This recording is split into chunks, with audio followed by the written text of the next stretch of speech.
Hello everyone, Anthony here. Hope you're doing well. I might be the biggest idiot in the world making this video while I'm sitting on the floor. What the hell camera angle do this is just what we're doing. So this video is called Why Cryptocurrency Might Be a Bad Store of Value. I'm just putting might be because people always are like, oh, you're always one-sided, this and that. These are just my thoughts. Sorry, I haven't spoken yet today, so my voice is a little bit weird. These are just my thoughts. I think it probably isn't going to be a good store of value. When we look at social media, MySpace, Facebook, YouTube, Instagram, a lot of social media got really big because at first it was just people who loved the technology, loved posting on YouTube, and that they have a voice with and can make videos and do all that. And it was like a free, open place to make videos and all that. And that's how cryptocurrency started. Like, it was just something that enthusiasts did.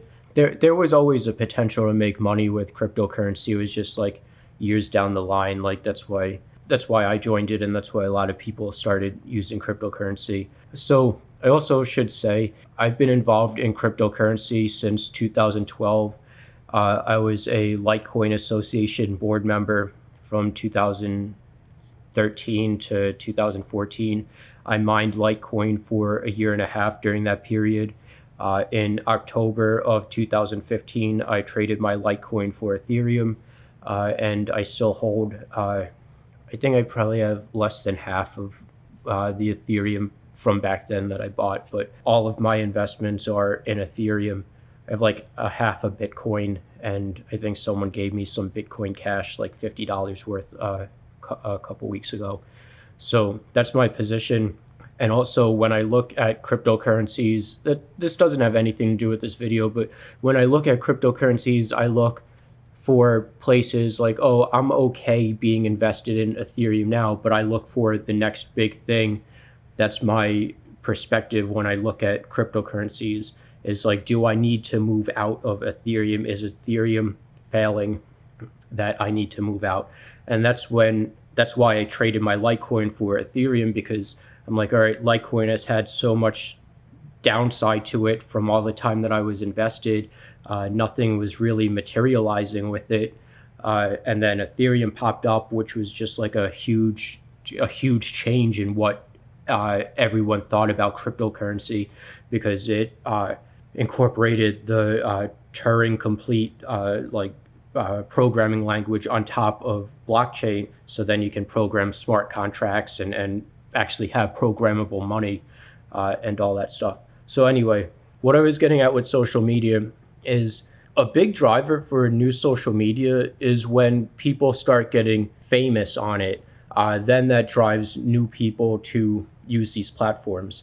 So when YouTube first started, people started getting famous and being able to make money and all this stuff. So then more people would join, wanting to accomplish the same thing.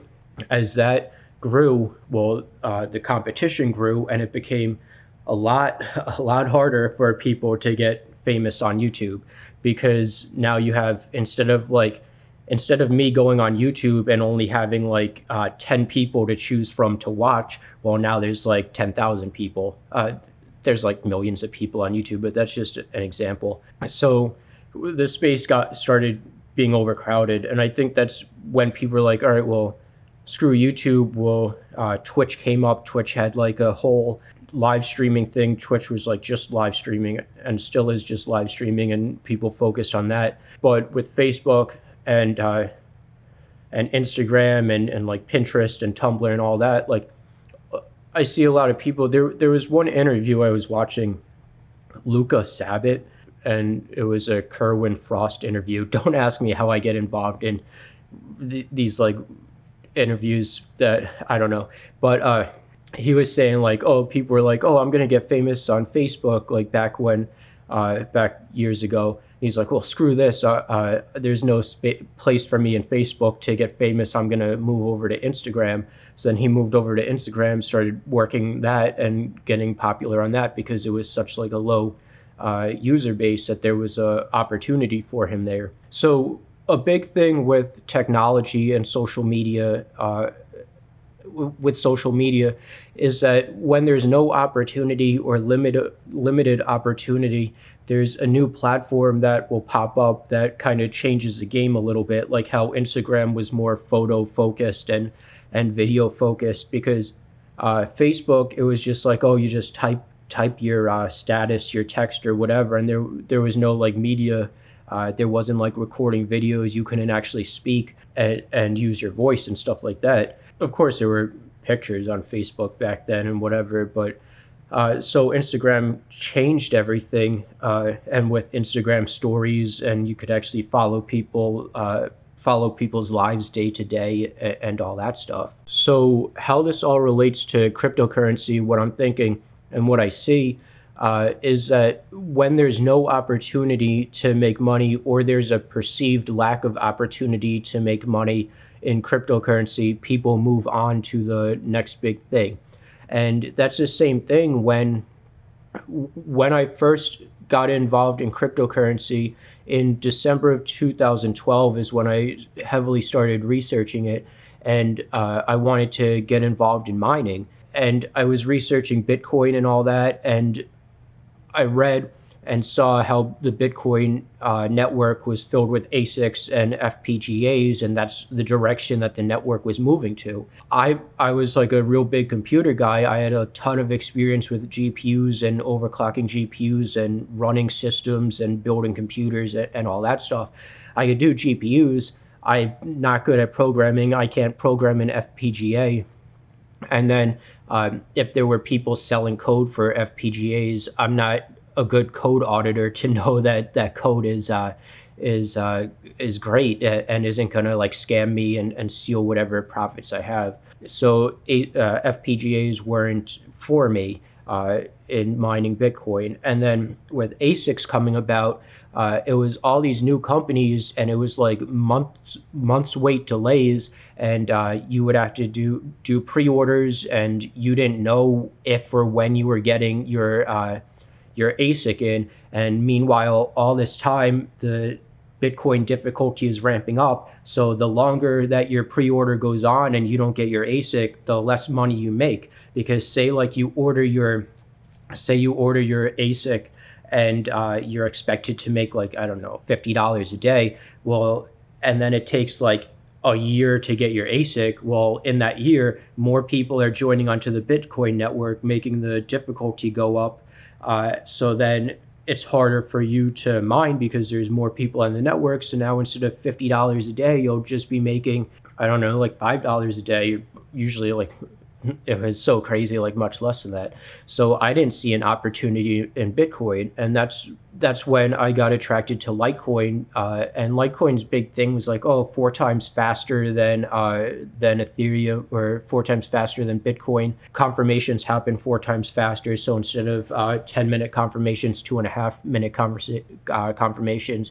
And that also translates into 4 times currency supply. So instead of 21 million Bitcoins, there's 84 million Litecoins ever produced. That was like the main drawing point in Litecoin. And Litecoin you could still use GPUs for, because Litecoin used, I forget what it was a different mining algorithm. I forget what it was, but if Bitcoin used SHA-256, Litecoin used a different mining algorithm. So the ASICs from Bitcoin couldn't work on Litecoin. So Litecoin was still viable for GPU mining, and that attracted me into Litecoin. So what I was saying with social media, there's no perceived value in joining onto Bitcoin. Back in 2012, when I started looking into it, there was no perceived value for me in Bitcoin. So I moved over to Litecoin, just like, oh, there's no perceived value for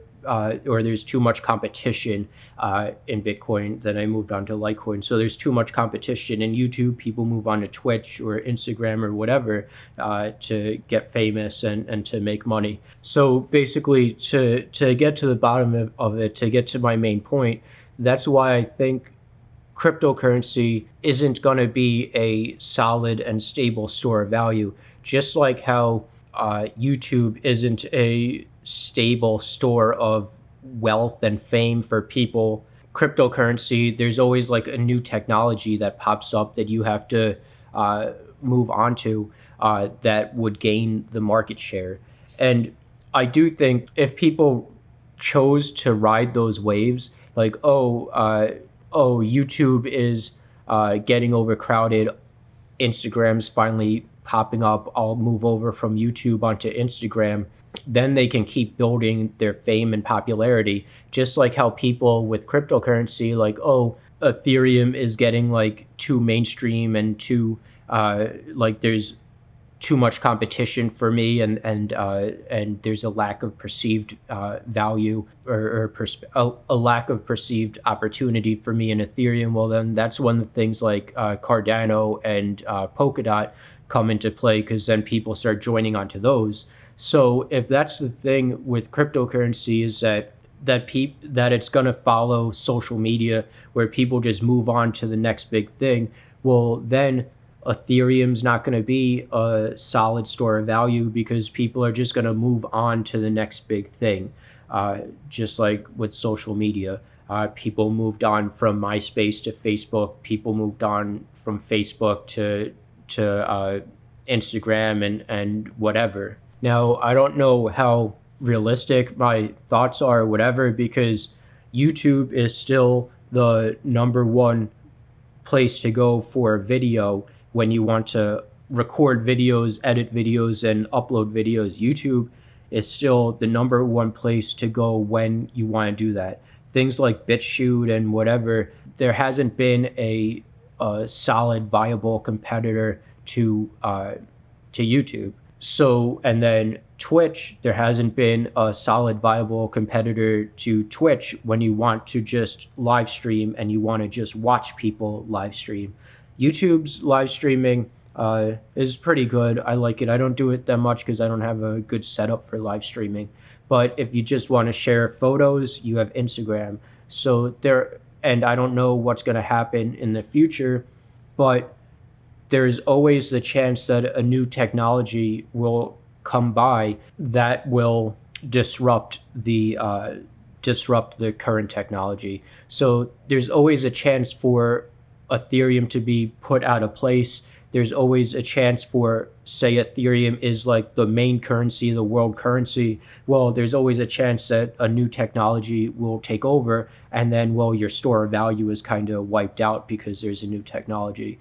That's one of the things with gold. It's like, well, there's not going to be a new precious metal. Like there really is only a finite amount of gold, and gold is really just one of a kind. With cryptocurrencies, and I've argued this for years, is that there's so many different cryptocurrencies, and it's open source, and so many cryptocurrencies can get created and all that. Sorry, my leg fell asleep. That it's not as rare. Cryptocurrencies aren't as rare as they're led on, because you can just make a new cryptocurrency. Take care. Thank you. We need to do stuff for tags. So, because now Google has ad revenue for cryptocurrencies, so I'll get all the cryptocurrency ads on my video. So cryptocurrency, Bitcoin, Litecoin, Cardano, Polkadot, Binance Coin. Let's see what else we can say. Bitcoin Cash, Ripple, Tether, Dogecoin, XRP, USDC Coin, Internet Computer, Uniswap, Chainlink. All right. That's all my tags for this video. Take care, guys. Thank you, and goodbye.